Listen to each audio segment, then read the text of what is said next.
mate. I nearly went and punched him after the show. What was so wrong with it?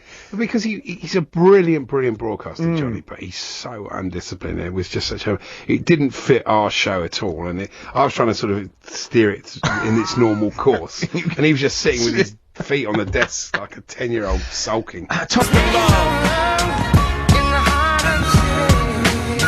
said, where's the love? Former FIFA referee Graham Poll will attempt to explain us the handball rule. Will be in Liverpool to get the latest on Danny Ings and Raheem Sterling. And why did it take Phil Neville until he was 38 to drink his first pint of lager? Because he's a very, very strange young man. I've long suspected him of weird things.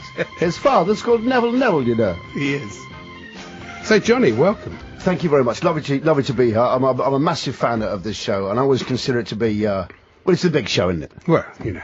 But it's a special for you because it completes your round-the-clockism. It certainly does. You are the only man, we've decided, ever to have done this. So and there was a little bit of bitterness, wasn't there? No bitterness. Just as we came in, I said to you... I hadn't done Collins. I said, have you ever done every single show? Because I've done breakfast. I said, this will complete my whole quintuple of the daytime lineup. And you were like, no, I've done that. And I said, have you done Collins? And you had to say...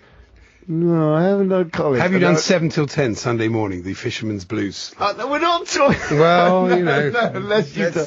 Been through that. No, have you done that slot? We have. It's quite difficult. It's quite difficult to be funny at any time, but it's extremely difficult to be funny at 7 o'clock on a Sunday morning. Yes, well, yeah. Well, I listen to Mickey Quinn struggle with it every week. I mean, you've only got to listen to his shambling attempts. And, and he's still drunk.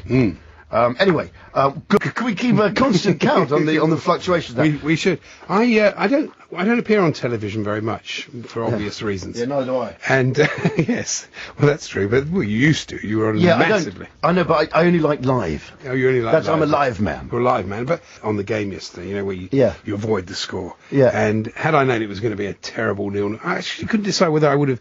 In a way, I was preferred to just not find out. Well, because if I'd known it was a 0-0, I would have absolutely spooled through the whole thing. Yeah. But then in the end, you felt cheated. You thought, what a waste of time that was. Do you really record the whole thing and then just look at the scoreboard and fast forward? Well, if I hadn't known the score, I would have done. Yeah, why would I watch that? It was absolutely. I think in future what I might do is not watch England games, but then afterwards just see how I'll just go out there and see if I can judge just by atmosphere, just by going to people. What about England, eh? Just look at like urinals in pubs. I'll just hang around urinals in pubs going, what about England, eh? And people go, oh. And see if I can guess the score just by the level of, oh, you're not many, you're not wrong. Yeah. It's true. I thought what was weird, though, is that the pitch was so bright green. And it was very sunny yesterday. And I was watching it on my kitchen telly. And for a lot of the time, the Ireland side, I'm not kidding, maybe the reason England found them hard to deal with, it was like trying to play against 11 predators. They just emerged from out of the green. Suddenly the ball would just move, and I couldn't even see a player there. Ireland was just exactly the same colour as the pitch. It was just like a number floating around, and suddenly it's a sort of sentient number. And the ball... There was one point, though, Andy Townsend said, the tempo wasn't what we saw last night, you think, or the quality. I mean, it was... Yeah. But have you noticed this thing? Is that what Townsend said? He did. The ref... That's why I had to watch it. The ref was an over-sprayer. Have you noticed this? The players don't... You mean Irish Andy Townsend? Him, yes. Andy Townsend from Ireland. That's the one, yeah. You know the geezer. Straight out of Ireland. Not the Irish. Andy. But you know this thing that some of the players complain that when the ref does the spray, if he oversprays, they don't like it. No, the players don't like that. And so some of the refs now have just put a little dot. But yesterday's bloke was a real overspray. Yeah. So I like the fact that every other sport on earth has incredible technology to ensure that, the truth, that you're playing against the rules, not the ref. Yeah. What's the only innovation in football? Shaving foam. And they even make out it's specially designed to vanish after 2.5 minutes. I've experimented with shaving foam. It does that on grass. It goes after 2.5 minutes. Ordinary shaving foam? It's just ordinary shaving foam. It's nothing they've developed at all. It's just ordinary shaving foam. And the ref now has to have it.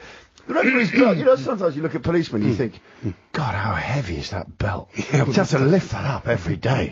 There's the strength. I mean, the wear and tear on your back. It's like one policeman's belt, they measure it's 3.5 stone. 3.5 stone? Along with the vest.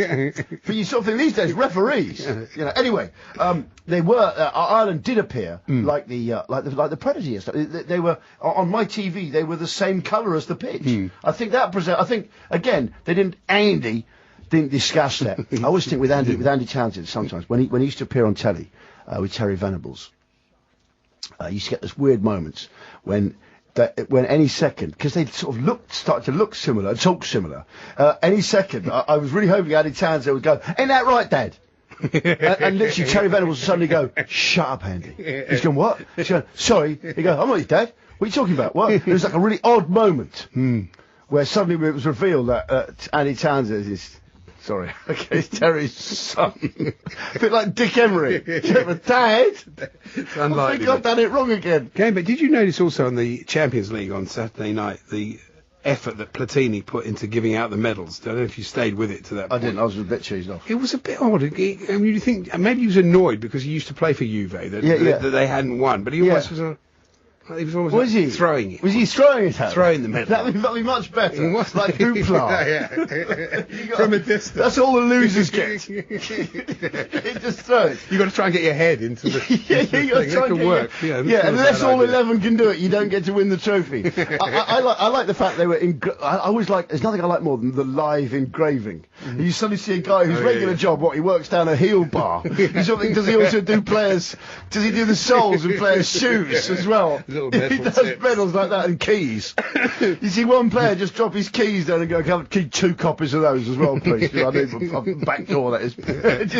He does keys. Anyway, he was etching away. Oh no, our ratings are dropping. We're down to 61. Damn. Anyway, he was etching away really fast, and I suddenly, at the same time, I think they went down. And Danny Alves was showing off his new tattoos. Yeah. And I was thinking they should have that there as well. A live tattooist while they're waiting. Players can just get tattooed with them, say champions of the year on their foreheads. Okay, it's 1:16. Right here on Hawksby and Jacobs. I'm Johnny Vaughan, in for Paul Hawksby. He's Andy Jacobs. He's not in for anyone. He's just himself. That's all he has to be, because he's got 65 viewers. That's not to do with me. I'm down to 59 now. He's down to 59. It's dropping. It's not good. It's not good, is it? But if you do join him on up Periscope. Up Periscope, down us. 1:16. Back in a second. I said, where's the love? In the heart of time. Yeah. And then the Fuji's gonna break up. Now every day I wake up, somebody got something to say.